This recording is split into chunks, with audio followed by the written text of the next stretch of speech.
Welcome to Carolina Rut Cuddles. Today's episode is a channel update. I know a lot of people don't like these, but we're going to do a channel update, break down how much money we got in the 6x6. I've had a lot of people keep asking me to do a breakdown, kind of see what I got in it. And we'll also go ahead and talk about the new Can-Am models, because a lot of new stuff has came out with. They've came out with, and I feel like I'll break down some of the things in case you missed it, because Can-Am came out with like 10 different new things in this 2022 model year, and most people have missed the little things, so we'll go ahead and break that down. But I'll make sure to right here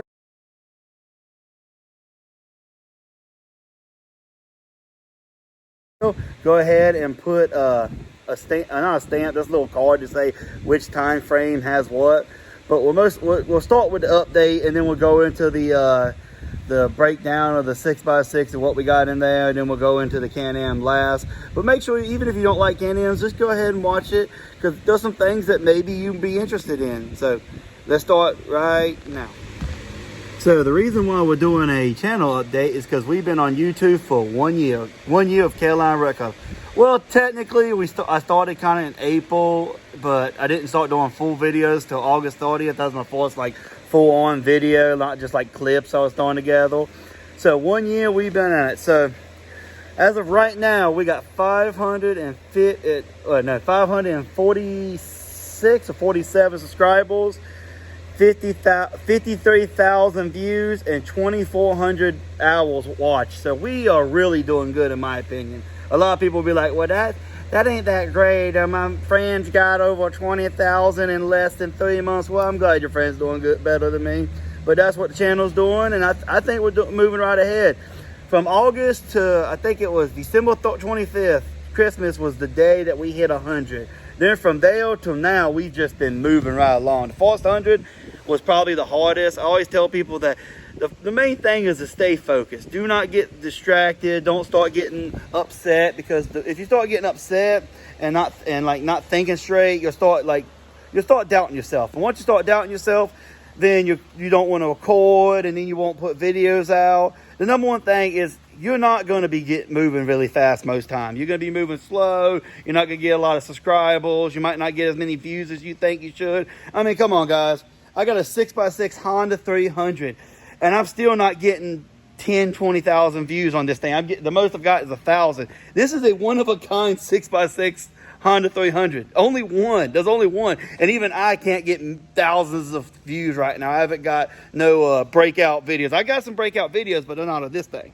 So it's hard. You got to keep working at it, and you'll slowly move up. You can't push it. Another thing is, make sure you put a thumbnail on your video. I'll go ahead and screenshot it, and I'll put a picture right here of which app I use to make thumbnails. But thumbnails really help. Put a thumbnail, make it a little spicy. If not, people don't just want to see it, they want to see a thumbnail. It helps people to know that you're a little more professional, a little something. So you got to make sure you do that. Another thing, like I just said, you always need to be thinking about your next video. Like, I'll literally record a video right now, and as soon as I'm done recording and I'll start editing, while editing, I'm still thinking about what is my next video. What are we going to push next? What should we do next? Like this Honda 6x6, everybody always asks me, they say, well, what made you want to do that? Well, it's something I've always wanted to do. I saw a Polaris 6x6 back in the past when I was young, and I was like, I would love to have a full of a 6x6. I think it's awesome because I grew up around a farm, tractors, which have duals, not 6 wheels. They have like 8 wheels. But semi trucks that have 10 wheels, but the 2 axle design is just always stuck with me. So I've always kind of pushed and kind of wanted that. So I just was like, well, I got a YouTube channel and I wanted to build something. So I thought, hey, one of a kind thing. I always get sick and tired of when you're watching people's channel and they're like, just wait, we got a build coming, one of a kind. You want to see this? Nobody's ever done it. And then they'll do it, and it's like, here's 32-inch tiles and a 6-inch lift on a Can-Am Outlander or a Honda 520. We did a big lift. There's a million of those ones. Come on, guys, you gotta get creative. I hate it when somebody's like, we got something coming that's never been seen before, and it's just the same old crap. Yeah, I just wanted to do something that was different, that was special. Another good tip is always remember, always record. I always tell people, record everything, delete most everything, and leave just a little. Leave the best. And that force is hard. If you watch some of my videos from 2020, most of them have a lot of dead air that I didn't want to delete because I felt like I kind of like this. But the more you watch the videos, the more you'll see the dead air. Like, okay, the four-wheeler goes through the mud. Now it's turning around. Now it's going back through the mud. The best thing to do is kind of edit that part where it's turning around out a little bit. Don't edit too much where it's back in the mud, but kind of where it's almost being in there. Because that dead air can slow somebody down to get bored. You want to keep the action moving ahead. Some of my videos, like my walk-on videos, yeah. And not only that, a lot of people say find a niche. Find something that you want to go with. And I agree. Find something that you enjoy. Like if you like Hondas, go with Hondas. You got Can-Am, go with Can-Am. But I also disagree on that, because if you're only a Honda guy, that's all people are going to tune in for, and you're going to run out of content fast. Because it's like, let's be honest, Honda hasn't released but one new four-wheeler other than the two side-by-sides in like 10, 15 years. You aren't getting a lot of content. Same with Can-Am's puts the most out, and even they ain't putting many out in the last 10 years. You got to continually be looking at different things. Like, just because you're a Honda guy, you got to be putting out different stuff. The channel has to keep growing. People get bored of the same content. Plus, you know, you just want to keep things moving ahead. I'm adding a little part here because I feel like I missed 2 parts here. Okay, the 2 parts I feel like I'm missing. One, I feel like I need to say this. Just because your video don't do good the first week, maybe in the first month, don't be discouraged, guys. Never get discouraged. One of my best videos with the most views did, and I'm not joking you, did 10 to 15 views the first week and didn't do but like 30 in a month. I thought the video was bad. I was like, this video went nowhere. Now it has over 10,000 views and counting. Every day it gets about 100 views or more, and just keeps going up. So just because your video isn't getting a view right now, some of them catch on a little later. And another thing, guys, you gotta listen to me here. Always be posting content. Some people say it's better to post 1 video a month that's great than 4 videos that are decent. I am opposite. If I go to your channel and you've been up for 6 months and you only have 6 videos, I am less likely to to subscribe to you than if you have, you know, a bunch of videos. The more you need to get more video. I ain't saying you should put trash out, but if it takes you a long time to do a video, then just don't start until you have a bunch of videos already made up, and then start posting them. Because you got to have at least, I don't care what nobody says, at least, I say once a week. I know a lot of people disagree. At least once a week, or at least a lot of people maybe every other week if you're doing really great videos. But you can't post like once a month, and then you got the people who take off the entire winter time. You can't take off the entire winter time. If you're going to do that, you need to do as many videos as you can during the summer, because you can't just take off the entire winter time. That's too much time. And you're going to lose so much effort, and so many people who are subscribed to you are going to quit watching and quit caring about you. And when you come back, they're going to be like, wait, who is this person? I don't remember subscribing to them. So you just remember, you got 1, don't be discouraged if your video don't do right. And 2, if you ain't getting subscribers, if you ain't post a lot of videos, then try to find a way to post more videos. You got to keep the videos coming. If you can't make great, ain't every video is going to be great. You might have to put some that are, you know, decent videos. But it's better to post 8 videos in 8 weeks than it is to post 1 video in 8 weeks. You're most likely to hit if you just if you post a bunch of videos. Because I forgot to throw this in here, and I always forget something. Another thing you need to remember, and it really, really, really hurt me, and I finally figured it out. So it helped me a lot on the channel, which is make it a little more personalized by showing your face. If you look at some of my first videos, they didn't have intros, they didn't have exit parts, and it never showed my face. Plus, I just never talked to the camera that much. You have to talk to the camera. I'm really bad at talking to the camera, guys. I suck at it. I forget to talk to it. I can put my GoPro on. It's like another extension of me. Like, I just forget about it. So you got to remember, you got to put a beginning of the video, and I show my face. I used to not show my face. It's just me talking, and a guy, Arizona Kid is the name of his channel. He has like 520 Honda, and he has I think it's a 700 Pioneer that he does a lot of how-to videos. So go check him out and see some of his stuff. He does pretty good how-to videos and some riding videos from time to time. But he was one. We were talking back and forth. He goes, man, I watch your channel, but you really need to put your face in it. It don't feel like it's just a robot talking. And I'm like, well, that's a good point. So that kind of helped me along, and so I give a little shout out. Check him out. But then another thing is, guys, you got to remember, do not do sub for sub. I know everybody will tell you to do that. So everybody who's like getting started, a lot of people getting started will tell you to do that, or they tell you not to do it, but don't do it. I've had a lot of people, they'll just message me, hey, sub for sub, and I don't do it. Like, now, if you message me, I've had a lot of people message me and be like, hey, I subscribe to your channel. I really like your stuff. I also have a channel similar to yours. Why don't you check it out? And I'll go check it out. And I'm like, hey, I do like their channel, so I'll subscribe. And I've had people do the same thing, and I'll look and be like, dude, you have like a channel about cooking. I don't care anything about cooking. I'm not going to subscribe to your channel. And the person be like, yeah, that's cool, man. I just like your channel. And figured you'd look at mine. I say, yeah, I like your channel, but it's not my cup of tea. So I don't believe in sub for sub, guys. Another thing is, you got to make sure to be yourself. Everybody wants to be the next Braden Price or the next Whistling Diesel. But if you try to be them, people are going to see that. They're going to know that you're trying to copy them, and you can't copy them, guys. If you try to, you're just going to fail. Not only that, you got to get one thing about YouTube you got used to is people are going to compare you to them. I was told when I was building my 6x6 like a couple weeks ago that I was trying to copy Braden Price because I had a Honda 300 that I was building. Like, first of all, the 6x6 build started in February, way before he had a 300. And two, this ain't even close to what he's doing. Not only that, I mean, let's be honest, most stuff he does is something somebody else does. It's stuff Whistling Diesel does is stuff other people do, and stuff. Everybody is literally just copying everybody but you put your own spin on it a little bit. And I personally didn't know who Braden Price was until I think it was like March or April. Somebody had tagged him in one of my posts, and I'm like, oh, okay. And then a couple weeks later, he got tagged again. I said, who is this guy that people keep tagging? So I went and looked at his name, found him, and then I continued going, and I said, holy crap, this guy's big, and I don't even know who he is.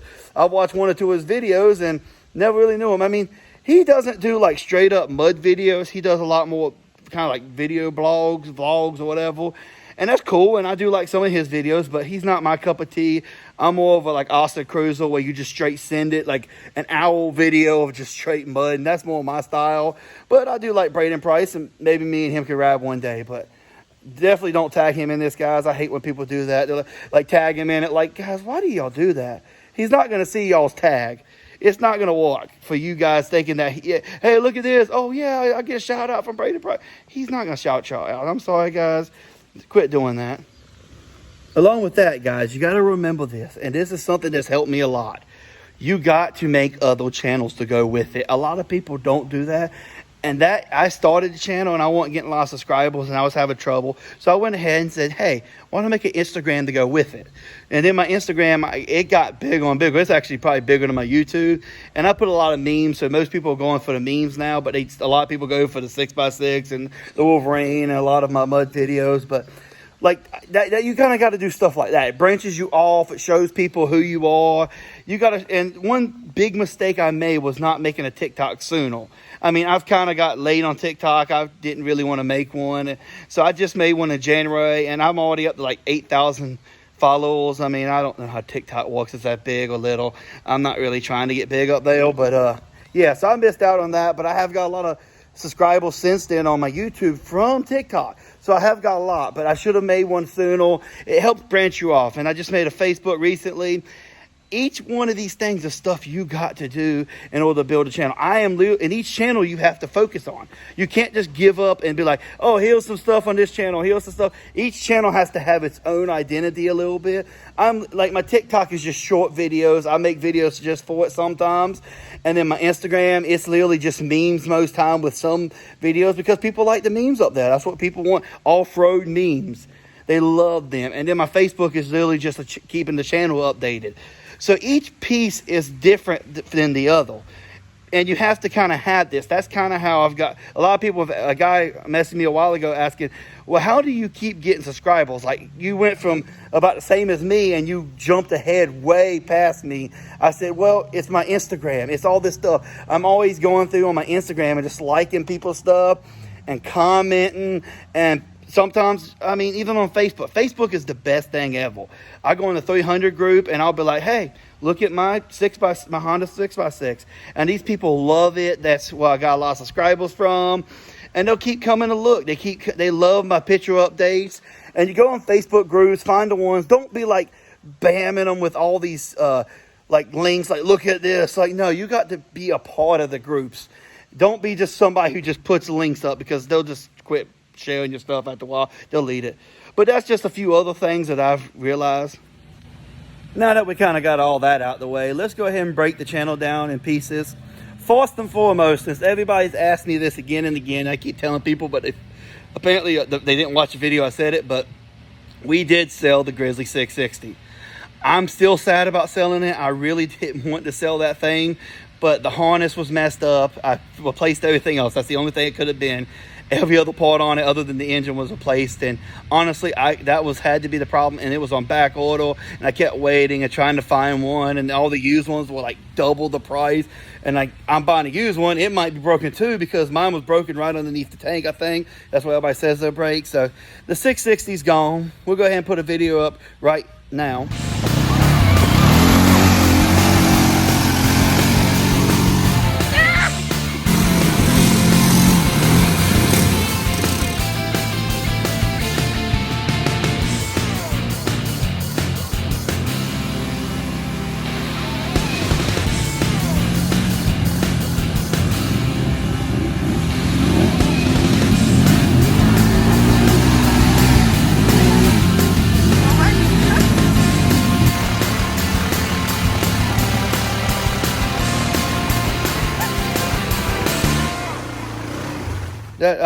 That thing was fun. I enjoyed it. And it really has hurt the channel a lot, I feel like, because while walking on the old 6x6, which is an ongoing thing, you might only get one pull in the mud before it breaks, which I have had a lot happen if you've been watching the channel.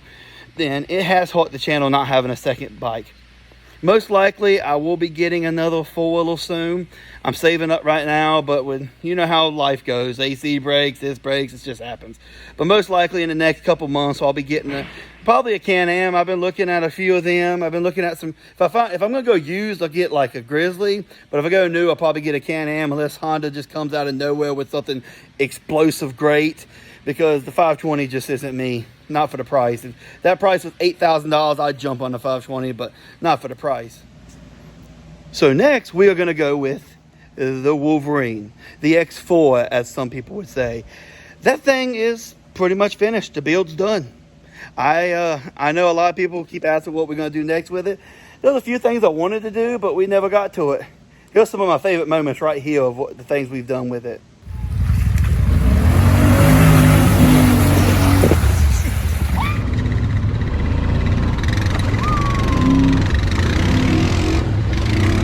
Ready?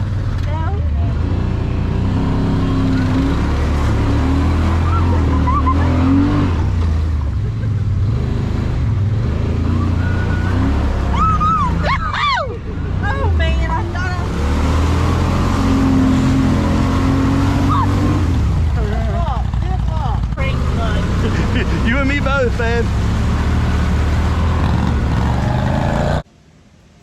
So it did really, really, really good at Busco. I really liked it at Busco. Ever since I put the Outlaws on it back in January, it's just been crazy good. Then we went ahead and put the bumper and the winch on it recently, and that, I'm telling you, has made it so much better. The only thing I could really see moving ahead with that is putting some portals on it.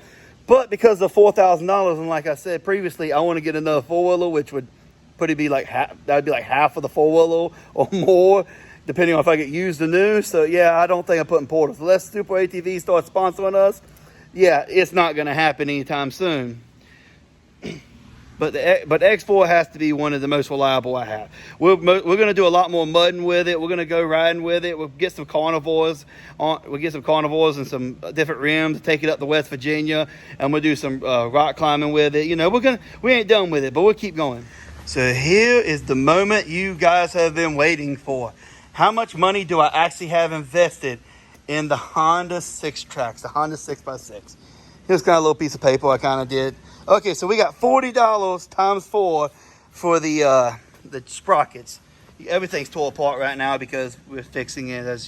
I don't know. I guess I ain't put a video up because it's still not finished. But yeah, we put a band on that side. But we got $40 times 4 for the sprockets. The sprockets got 1, 2, 3, 4.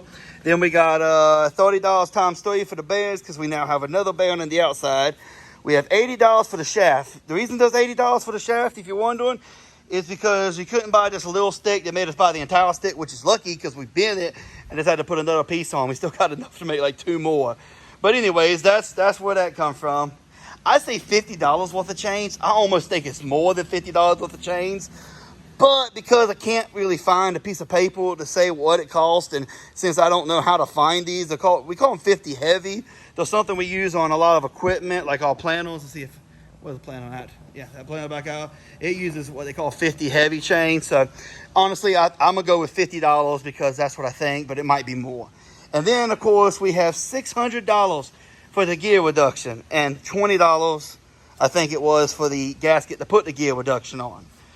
We had to put the gear reduction on to run this. If you don't have a gear reduction, you are not running that. That brings us to $1,500. That is just in these parts that I have right here. The gear reduction is about the most, but that's about what I have. And I mean, I'm being generous with these prices. It might be a slight bit more. So the reason I say that is because things like a lot of our metal, it comes from our scrap metal out here. I'll come out here and show y'all so y'all can see what we have. We have lots and lots and lots and lots of scrap metal. If you look carefully enough, you can see pieces of the frame of that four-wheeler. But we have lots of metal. So that's what, since we use a lot of scrap metal, I didn't have to buy the metal. Therefore, I didn't have to spend that money. Then the back axle is from a Honda 500, a Foreman 500, I think it was, 07. I was talking to a guy about getting a 300 from his dad. He's like, my dad will not sell that 300. I said, but I want it. He goes, well, I got a 500 that's sitting in my way. The front of the frame is shattered. My son destroyed the whole front of it, so I'm getting rid of it. And you want it, you can have it. Just move it out my yard. So I moved out his yard. I scrapped all the parts off of it. The engine, I sold that. I sold the plastics. I sold the front diff. I had to get the back diff for the support. And I sold everything out of that thing. And I was able to actually get enough money to do most of this build, actually. Most of the money that I've done was actually from that. So if you can find a parts bike for cheap, you can actually sell the parts of it and, voila, there it is. Then the tires, I actually traded the engine for the 4 tires. Technically, I think the engine was worth more than the 4 tires because these back ones don't hold hell. But I could put I'm gonna put some tubes in it. But anyways, the engine, I didn't even know if it ran. The guy said it ran when it stopped, but the starter was locked up and the pull start was pulled out. And I wasn't spending a dime on it. I tried to put the pull start back together, but the spring and everything was messed up. Like, it was just shot. And I was like, I ain't spending no money on it. By the way, if you ain't seen it, look at the bed, looking good. So right now we have about $1,500 in this thing. And a lot of people always ask, is it worth it? In my opinion, yeah, it was well worth it. This thing has been, when it's moving and doing right, it's unstoppable. Once I get this thing fine-tuned to the right spot, which I think with this band on the outside, because the shaft was bent and that was causing a lot of our jumping, I think this thing is going to be unstoppable. I've rode Honda 300s with gear reductions, with big lifts, with modals done, and I'm telling you, this thing is just a beast because it has the extra traction. The Honda 300's biggest weakness is that it doesn't have a 4-wheel drive shutoff and it doesn't have a locking front end. Everybody says the brakes, and if I hear that one more time, I will lose my mind. We have had 4 different Honda 300s. Only one did the brake trick work. People are like, well, you got to press it just right. You got to do this just right. We have tried everything. It will not work. Am I saying that you can't get it to work? No, but we can't get it to work like it needs to. It's not a front diff. I don't care what nobody says.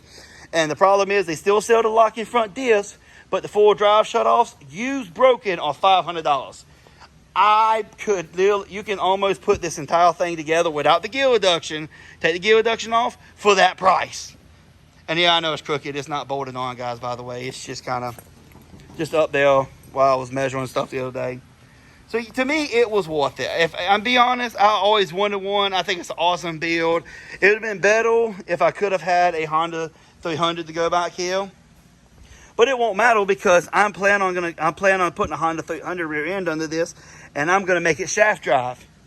I have a whole design fixed out, walking. The only thing I'm missing is another rear end and diff for 300, and the money, because people want like $500, $600, $700 for the rear end now. I remember when we used to get rear ends for dark cheap. Now it's outrageous because I got to have the whole mess, and they have lost their mind. Well, that's about what we have. We have about $1,500 back here. To me, it is worth it. I like it. I think it's a great design.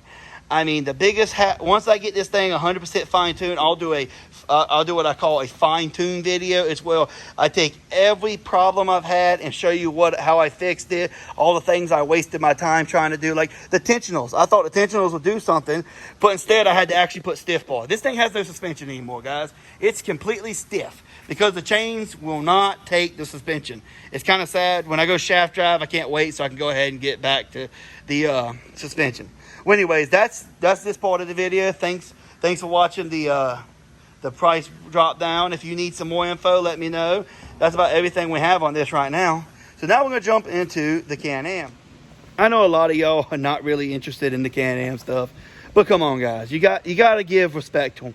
Even if they're junk, if you think, or that you think they're junk. I personally don't think they're junk. We've had some with 2,000, 3,000. My buddy has a Defender with 8,000 miles that he never put a belt or nothing on, and he sends it. He never did anything to it. He drove it like a car and then drove it like a mud truck. And I know these things will hold together. I think the biggest problem is people don't put them in low, and when they get stuck, they just don't know what they're doing. It's the same with people who burned the Pioneer 1000 clutches out. They just don't know what they're doing. Therefore, they mess it up, and then you blame everybody but yourself. But but like I said, I always tell people, if you want a belt to last, put it in low and let it go. Leave it in high and say goodbye, because that belt is out of here. And I am not joking. That's how I have had 6 or 7 belt drives and a bunch of Hondas with shaft, and I've never burned a belt off. And the only thing I've ever messed up transmission-wise was a Honda 200 three-wheeler. I can't remember what model it is. I chipped the gears in it and lost like third, or I can't remember what gear I lost, but I lost some gears in that thing. But that poor thing didn't get no rest. Anyway, so let's get into the Can-Am stuff. The Can-Am is just came out with all the 22 models. And if you missed it, you've missed some great stuff. First and foremost, I'm a mud guy. Everybody knows that's what I do. So what new mud stuff is exciting? How about this? They took and put a front diff in all the XMR models. Every single one now has a front diff lock. I said diff lock. Yeah, diff lock. All of them. If it's an XMR, it will now have a differential lock. And that, to me, is game-changing for the mud machines, because that's what you need.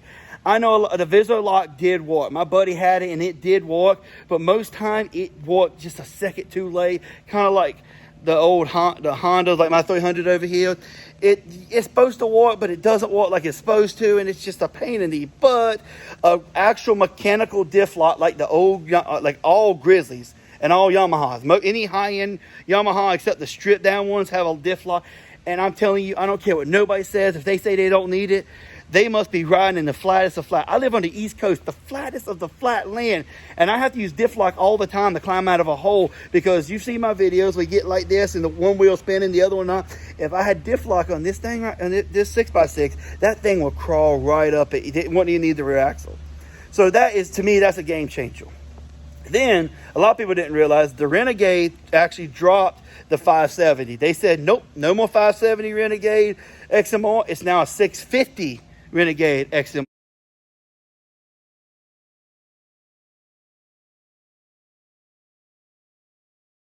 At least that's what we've seen on the website, unless they change it. So now you're going to have, I think it's 62 horsepower instead of the 50 horsepower. And I ain't gonna lie, guys, my buddy had a 650, and that thing was a beast. I don't care what nobody says bad about the 650. That thing was a straight beast. Here's the video right here.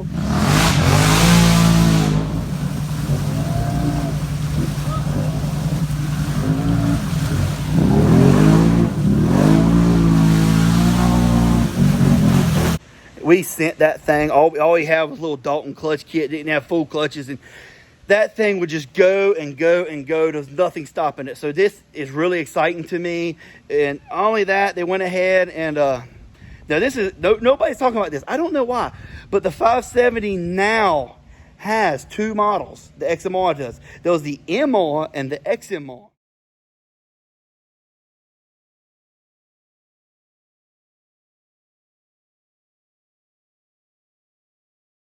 And a lot of people talking trash about it, but I am not one of them. The XMR is going to be the high-end 570. It's about 95, I think it was. And then they have the MR, where they strip down the power steering, they take the diff lock away, and it's only $8,000. You heard me right, guys. Snorkel, radio relocator, and tiles. Same tiles on both of them, by the way. And it is only $8,000. That, to me, is game-changing. A lot of people are like, well, I could spend the extra money. Power steering and diff locks worth it. It is worth every penny if you have the money. But if you're like a lot of us, when you first started off, you only had the cash, and it took you like almost a year just to get $2,000. You don't have time to wait and miss out on life because you can't afford that extra $2,000. Now you can go ahead and get this model and go right out the door. It's ready to go. None of that BS. And I mean, honestly, if you are young, you just want to get out and ride. Over time you get bigger. My fourth brand new Ford was a 450 Grizzly. The reason I got that was because the 700 was like, I think it was like $3,000 more. And everybody's like, why did you get the 700? Because I couldn't afford it. At the time, I couldn't get a loan for that extra $3,000. They said that my max was this loan, which was what the Grizzly I bought was. I probably could 550, but I don't know. I like the 420 a little better than the 550 at the moment. Plus, I just like the smaller frame. But honestly, guys, that to me is just awesome. Then we go into, they came out with a lot of people didn't realize, but the Commando has never, ever, ever had an XMR model. This is the first one. And it has kind of almost a pickup mud terrain. Instead of like a cryptid or something, it's like a pickup all-terrain. Just look at this thing. That thing is mean as can be, guys. Those are some awesome looking tires. I mean, yeah, they're probably not going to do as good as my Outlaws or Silverbacks or Assassinators, but I'm telling y'all, that thing is a beast. And it's the first one. Think about Polaris. They don't have a sport utility model like that. Neither does Honda. The closest thing that ever came to it lately was Yamaha with the XTR, and that's just a winch and some tiles. This is the first mud machine that's a sport utility. We've had utility and we've had sport, but no sport utility. So this is the first of that. So another thing a lot of people didn't realize is that Can-Am went ahead and they put carnivores on all the X3s. I just realized that the other day, and I was like, whoa, I didn't notice that. And the carnivores, I love them. A lot of people don't like them. They say they don't do good in mud. These are the Bighorns. Well, it's not a mud tile. It's the all-terrain tile. That's what you get. You don't use an all-terrain tile in the mud and hope it does as good. Which then brings us to our next thing, which is the fact that they switched the motor now. The Commando's going to come with a 700. Yeah, you heard me right. A 700 single-cylinder dual overhead cam. They just released it. It looks pretty cool, about 52 horsepower. I don't know much about it. I just know they just came out with it. It's going to be in the Commando and the smaller model, and then they're going to have the 1000. And then the Defender's getting the 700, which is replacing the 500. And then they're getting a 900 that was replacing the 800, and then, of course, the 1000 Defender. So they're getting two new engines this year. And then look at all this stuff they're doing right now. Like, I'm a Yamaha guy / Honda. And what is my guys doing? Like, Yamaha releases one model every 4 or 5 years, and everybody's like, oh my gosh, that's awesome. And I'm like, yes, that's awesome. But deep down, Can-Am released like 7 models in 1 year. And I'm like, why can't Yamaha or Honda do this? Honda hasn't released but 1 or 2 new models in the last 10 years. They've had the 520, and I guess they redesigned the 500 before this, and then they had the Talon and the Pioneer. But why can't these companies just come out with some new stuff? Like, it isn't hard. Like, why can't we get a mud machine Honda or a mud machine Yamaha? I mean, Yamaha's close. The XTR Grizzly got the bigger tires. They say it has lower gear, and I don't know. But we got to get them on the ball. And, of course, they said they put new clutches on all the Can-Ams. But because I always say if I can't drive it and I can't tell with my own 2 hands or 2 feet or whatever you want to say it, I can't say if it's better or worse. I've heard a million times. We've lowered the clutches and you drive it. It's like, well, you can't really tell. I don't know. But anyways, that's how I kind of feel like it. I feel like Can-Am's really done great this year. I'm hoping that Yamaha still has another, I think the first week of September or second weekend of September is when they come out with their 2022s. Honda's, I think, already done it. Well, let's not even talk about Kawasaki. Like, let's be honest, I like them, but they only have like 3 models, and that's it. I'm hoping they come out with something because the Brute Force was one of my favorite 4-wheelers back in the day, and I feel like it's starting to get long in the tooth, and it needs a refresh. It needs a 1000 Brute Force. Let's be honest. 1000 Grizzly. 1000. I don't know what Honda would do because they kind of gave up on the Ran-Con a while ago, so I don't know what they would do on that one. Well, anyways, guys, thanks for watching. I know this has been a long video, but a lot of people have been asking for an update, so I went ahead and did an entire video on an update. If you like what you see, make sure you subscribe, and we have a lot more coming. We are going to be getting new 4-wheelers. We might going to be getting some new side-by-sides. And if y'all can get me to 1,000 subscribers, I'll put 10 wheels on the 6x6. She's going to be a 10x10. You get me to 1,000 subscribers by December 30 or December 25th, and I'll take these off and put 26s all the way around and put duals on the backs. This thing will literally be a beast. But that's only if we can get to 1,000 by December 25th, Christmas Day. That is how long you guys got. That's a couple months. We'll be about, we're a little over halfway, but I think we can do it, guys. We had 100 from last Christmas, and we're almost up to 550. Let's get there. Well, guys, thanks for watching. I hope y'all enjoyed the video, and I hope y'all can see the next one because we have a lot more mud videos to come. Now that it's cooling off, all of my friends are coming outside, and we're going to go straight mud bogging soon. So I'll see y'all on the next one.